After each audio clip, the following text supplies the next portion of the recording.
After heavy clashes erupted on the Armenia-Azerbaijan border on July 28th that left 3 Armenian servicemen dead, Azerbaijani units once again opened fire on Armenian positions in the region of Gegarkunik on July 29th. At around 3 AM, Azerbaijani units opened fire and the Armenian side retaliated, despite having accepted a Russian brokered ceasefire a day prior. The Armenian Defense Ministry reported that as of 7 AM, the situation is calm. One Armenian serviceman was however injured due to the clashes that erupted on July 29th.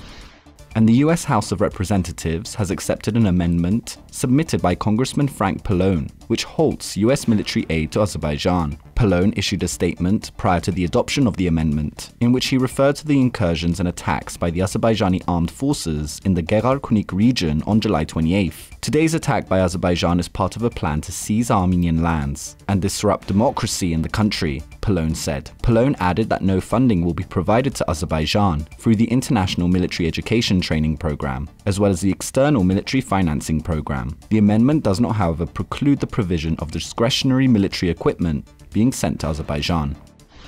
In DC, the United States State Department has condemned the recent escalation of violence on the Armenia-Azerbaijan border. State Department spokesman Ned Price called on both sides to fulfill their ceasefire commitments. Price called on both countries to return to the negotiating table under the auspices of the OSCE Minsk Group co-chairs. And in New York, Farhan Haq, deputy spokesman for the United Nations Secretary General, has called for restraint and for both sides to refrain from violence and return to the negotiating table.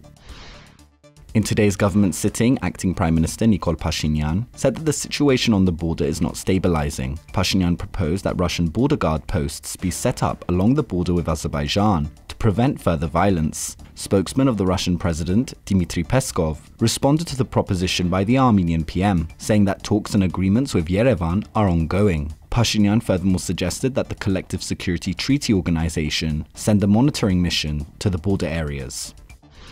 In terms of the pandemic, Acting Health Minister Anahit Avanesyan has stated that Armenia will purchase the Pfizer and Sinopharm coronavirus vaccines in the future. Avanesyan stated that around 500,000 doses will be purchased. So far, only 163,000 Armenian citizens have been inoculated.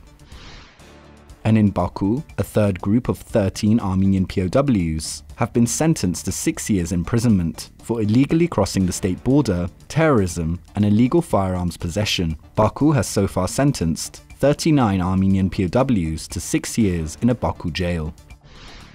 And President of Nagorno-Karabakh, Araik Harutyunyan, has announced on Facebook that the construction of new apartment blocks in Stepanakert will begin soon. The project is being financed by the Hayastan All-Armenian Fund. 15 blocks and 240 apartments will be ready by the end of 2022. The apartments will be provided to the displaced inhabitants of the Hadrut region, which fell to Azerbaijan during the 44-day war.